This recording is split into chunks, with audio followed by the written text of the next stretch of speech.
আসসালামু আলাইকুম এভরিওয়ান, শুভ সকাল। আজ ফেনীতে যাব, বাড়িতে যাব। হঠাৎ করে মনে পড়লো আমার গাছে কয়েকটা লেবু আছে, লেবুগুলি পেরে নিই। লেবু ছিল প্রায় 22টার মতো, ঝড় তুফানে ফেলে টেলে 10-12টা ছিল। এর মধ্যে কয়েকটা খাওয়া হয়েছে। এখন 4টা লেবু ছিঁড়লাম গতকাল সন্ধ্যায়।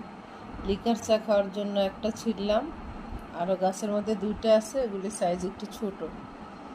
এগুলি মাশাআল্লাহ অনেক রসালো হয়েছে, তবে লেবুগুলি আরও বড় হয় এবার। কিন্তু ছোট অবস্থায় লেবুগুলো প্রায় কালার চলে আসছে, মনে হচ্ছে পেকে যাচ্ছে।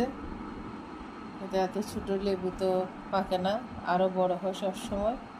আমি পলিথিন দিয়ে সিল করে দিয়েছিলাম, মানুষ নিয়ে যায়, সেই জন্য পলিথিনের মধ্যে